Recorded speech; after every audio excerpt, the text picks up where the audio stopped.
Electric fan 1882లో అమెరికాకు చెందిన స్క్యూలర్ wheeler అనే electrical engineer first electric fan ని తయారు చేశాడు. ఒక ఎలక్ట్రిక్ మోటార్ కి 2 ప్రొపెల్లర్ బ్లేడ్స్ ని తగిలించి అతడు ఫ్యాన్ తయారు చేశాడు. అండ్ ఆ ఫ్యాన్ కి బస్ ఫ్యాన్ అని పేరు పెట్టాడు. అండ్ 1889లో ఫిలిప్ డైల్ అనే అమెరికన్ ఇంజనీర్ స్క్యూలర్ వీలర్ లాగానే 2 ప్రొపెల్లర్ బ్లేడ్స్ ని ఒక సోవింగ్ మిషన్ మోటార్ కి అటాచ్ చేశాడు. ఆ ఫ్యాన్ ని సీలింగ్ కి ఫిక్స్ చేసి సీలింగ్ ఫ్యాన్ తయారు చేసిన మొదటి వ్యక్తిగా ఫిలిప్ డైల్ నిలిచాడు. Number 2 television. John Logie Baird. ఇతను ఒక స్కాటిష్ ఇన్వెంటర్. 1926లో first black and white television తయారు చేసి అందరి ముందు వేసి చూపించాడు. అండ్ ఆ టీవీలో ఒక 4 మూవింగ్ ఇమేజెస్ని స్లైడ్ షో కింద వేసి బెయిర్డ్ అందరికీ చూపించాడు. అందులో ఓ ఇమేజ్ ఈ విధంగా ఉంది. అండ్ ఓవరాల్గా ఆ ఇమేజెస్ అన్నీ లో క్వాలిటీలో కనిపించాయి. అండ్ తర్వాత అలా డెవలప్మెంట్స్ చేస్తూ 1928లో బెయిర్డ్ ఫస్ట్ కలర్ టెలివిజన్ని ఇన్వెంట్ చేశాడు. BBC, British broadcasting corporation. 1936లో బ్రిటన్లో ఫస్ట్ బ్రాడ్కాస్టింగ్ సర్వీస్ని బీబీసీ మొదలుపెట్టింది. అండ్ అప్పట్లో చూసుకుంటే ఇండియాలో ఓన్లీ రేడియోస్ మాత్రమే ఉండేవి. అండ్ ఆ రేడియోస్లో ప్రసారాలన్నింటినీ ఆల్ ఇండియా రేడియో అనే కార్పొరేషన్ చూసుకునేది. అండ్ ఆ సేమ్ కార్పొరేషనే 1959లో ఇండియాలో ఫస్ట్ టెలివిజన్ బ్రాడ్కాస్టింగ్ని మొదలుపెట్టింది. అండ్ అప్పట్లో వారానికి 2 ప్రోగ్రామ్స్ మాత్రమే వచ్చేవి.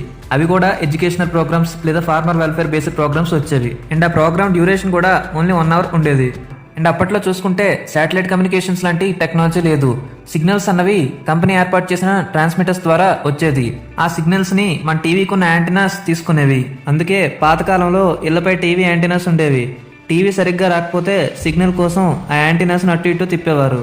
Number 3 gas stove. నాకు తెలిసి అన్ని ఇన్వెన్షన్స్ లో కల్లా బెస్ట్ ఇన్వెన్షన్ గ్యాస్ స్టవ్. ఈ గ్యాస్ స్టవ్ అనేది లేకపోతే ఇప్పటికి బొగ్గుల పొయ్యిల మీద వండుకుంటూ ఆ పొగ పీల్చుకుంటూ ఇబ్బంది పడాల్సి వచ్చేది. అండ్ ఈ గ్యాస్ స్టవ్ ని మొట్టమొదటిసారిగా 1802లో జాకస్ వింజ్లర్ అనే వ్యక్తి ఇన్వెంట్ చేశాడు. కానీ అప్పట్లో ఇతను చేసిన ఎక్స్పెరిమెంట్స్ బయటికి రాలేదు. కానీ ఇంతలోనే 1826లో జేమ్స్ షార్ప్ అనే ఇన్వెంటర్ గ్యాస్ స్టవ్ ని ఇన్వెంట్ చేసి ఫస్ట్ పేటెంట్ రైట్స్ ని అతను తీసుకున్నాడు. జేమ్స్ షార్ప్ ఓ గ్యాస్ స్టవ్ కంపెనీని ఎస్టాబ్లిష్ చేశాడు. మంచి లాభాలు రావడంతో కొన్నాళ్ళకే పెద్ద ధనవంతుడయ్యాడు.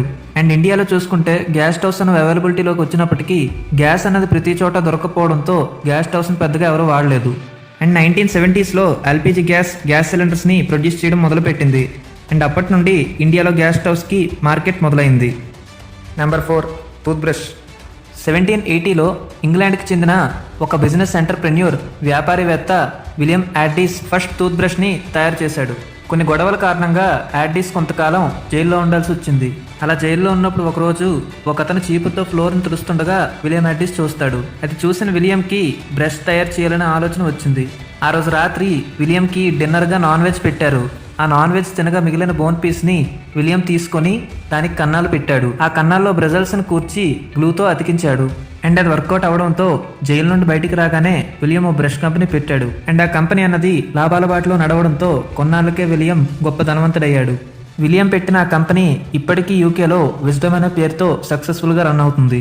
అండ్ ఇండియా గురించి మాట్లాడుకుంటే 1938 నుండి టూత్ బ్రషెస్ అనేవి అందుబాటులోకి వచ్చాయి. Number 5 refrigerator. 1755లో అమెరికాకు చెందిన విలియం కల్లన్ మొట్టమొదటిసారిగా ఓ చిన్న రిఫ్రిజిరేటింగ్ మిషన్ని తయారు చేశాడు.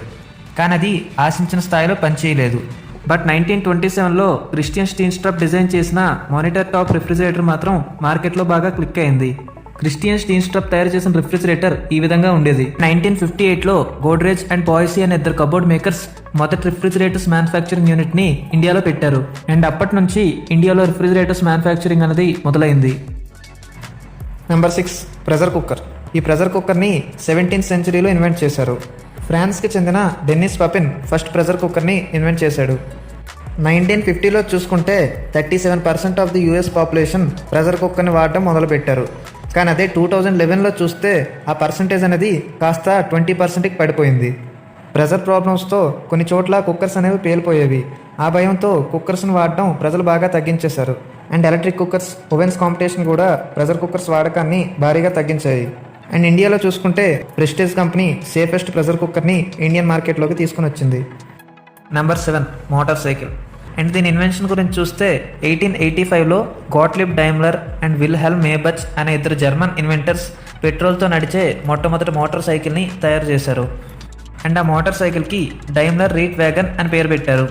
వరల్డ్ వార్ టైంలోనే వార్తలు మోసే మెసెంజర్లు, గూఢచారులు గుర్రాలకు బదులుగా మోటార్ సైకిల్స్ వాడటం మొదలుపెట్టారు. అండ్ ఇండియాలోనైతే మొదట వాడిన మోటార్ సైకిల్ బుల్లెట్ 350cc. ఈ బైక్ని రాయల్ ఎన్ఫీల్డ్ కంపెనీ ఇంగ్లాండ్లో మ్యానుఫ్యాక్చర్ చేసింది. చెన్నై అంటే ఒకప్పుడు మద్రాస్లో ఈ బైక్ని అసెంబుల్ చేశారు. Number 8 air conditioner AC. AC అంటే మనలో చాలా మందికి తెలిసింది కూల్ ఎయిర్నిచ్చి రూమ్ చల్లగా ఉంచుతుందని.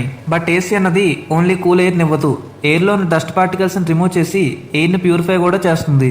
అందుకే ఎయిర్ కండిషనింగ్ అని అంటాం. అండ్ దీని ఇన్వెన్షన్ గురించి చూస్తే 1902లో న్యూయార్క్ సిటీలోని విల్ హెల్మన్ లిథోగ్రాఫింగ్ కంపెనీలో ఒకసారి ఎయిర్ క్వాలిటీ ప్రాబ్లం వచ్చింది. అండ్ ఆ ప్రాబ్లంకు పరిష్కారంగా 1902లో విల్లీస్ క్యారియర్ అనే American engineer first electrical air కండిషనర్ని తయారు చేశాడు. అండ్ ఇండియాలో చూసుకుంటే ఫస్ట్ ఎయిర్ కండిషనర్ని వాల్టాస్ కంపెనీ 1954లో లాంచ్ చేసింది. Number 9 washing machine. కొంతకాలం ముందు చూసుకుంటే ఇంటికి చాకలోళ్ళు వచ్చి బట్టలు పట్టుకెళ్ళేవారు. ఉతికి మళ్ళీ వారమో 2 వారాల్లో ఇంటికి తీసుకొచ్చేవారు. కానీ ఇప్పుడు చూసుకుంటే చాలామంది ఇళ్లలో వాషింగ్ మిషన్సే కనిపిస్తాయి. 1767లో జర్మనీకి చెందిన Jacob Christian Schaeffer first washing machine తయారు చేశాడు. అండ్ 1797లో కూడా నతానియల్ బ్రిక్స్ అనే ఇన్వెంటర్ ఒక వాషింగ్ మిషన్ ఇన్వెంట్ చేశాడు. అండ్ ఆ వాషింగ్ మిషన్ పై ఫస్ట్ పేటెంట్ రైట్స్ని తీసుకున్నాడు. విలియం బ్లాక్స్టోన్ అనే సైంటిస్ట్ తన భార్యకు బర్త్డే గిఫ్ట్గా ఇవ్వడం కోసం ఒక వాషింగ్ మిషన్ తయారు చేశాడు. అండ్ కమింగ్ టు ఇండియా 1988లో Videocon company India's first washing machine introduce చేసి వాషింగ్ మిషన్ మ్యానుఫ్యాక్చరింగ్ని ఇండియాలో మొదలుపెట్టింది. Number 10 mobile phone. ప్రపంచంలోనే మొదటి hand held mobile phone DynaTAC మోడల్ని మోటారోలా కంపెనీకి చెందిన John Mitchell and Martin Cooper 1973లో ఇన్వెంట్ చేశారు. హ్యాండ్ హెల్డ్ అంటే ఎక్స్టర్నల్గా ఏ వైర్ కనెక్షన్స్ లేకుండా అరచేతిలో పట్టుకుని ఆపరేట్ చేయగలిగిన డివైజెస్ని హ్యాండ్ హెల్డ్ డివైజెస్ అంటాం. సో ఇలాంటి ఫస్ట్ సెల్యులార్ మోడల్ మోటారోలా డైనాటెక్ మోడల్. అప్పట్లో మొబైల్ ఫోన్స్ అనేవి షిప్స్లోనో ట్రైన్స్లోనో పెద్ద ఆర్గనైజేషన్స్లో మాత్రమే వాడేవారు. మొబైల్ కమ్యూనికేషన్స్ అనేవి అనలాగ్ రేడియో నెట్వర్క్ ద్వారా జరిగేది. అంటే ఒక పర్టికులర్ ఏరియా వరకు మాత్రమే మొబైల్ సిగ్నల్ అందుతుంది, లైక్ మన ఇంట్లో వాడుతున్న వైఫైలా అనమాట. సో అప్పటిదాకా అనలాగ్ కమ్యూనికేషన్ టెక్నాలజీతోనే సతమతం అవుతుండగా ఫుల్ కవరేజ్ ఇవ్వగలిగిన ఫస్ట్ సెల్యులార్ నెట్వర్క్ 1Gని ఓ టెలిఫోన్ కంపెనీ 1979లో జపాన్లో లాంచ్ చేసింది. సో నెట్వర్క్ ఇష్యూస్ కూడా లేకపోవడం వల్ల 1984 కల్లా కమర్షియల్గా సక్సెస్ అయిన మొట్టమొదటి మొబైల్ ఫోన్గా మోటారోలా డైనాటాక్ మోడల్ నిలిచింది. సో అది 1Gగా మొదలైన సెల్యులార్ నెట్వర్క్ 2G 3G అంటూ 5G వరకు మోటారోలా డైనాటెక్ ఫీచర్ ఫోన్తో మొదలై ఇప్పుడు హై స్పీడ్ స్మార్ట్ ఫోన్స్ వచ్చేలా ర్యాపిడ్ టెక్నాలజీ డెవలప్మెంట్ జరిగింది. అండ్ ఇండియాలో ఫస్ట్ ఆండ్రాయిడ్ స్మార్ట్ ఫోన్ని కార్బన్ లాంచ్ చేసింది. కార్బన్ A1 అనే పేరుతో ఆ మొబైల్ని లాంచ్ చేశారు. ఆ మొబైల్ ఆండ్రాయిడ్ 2.2 వర్షన్ మీద రన్ అయింది.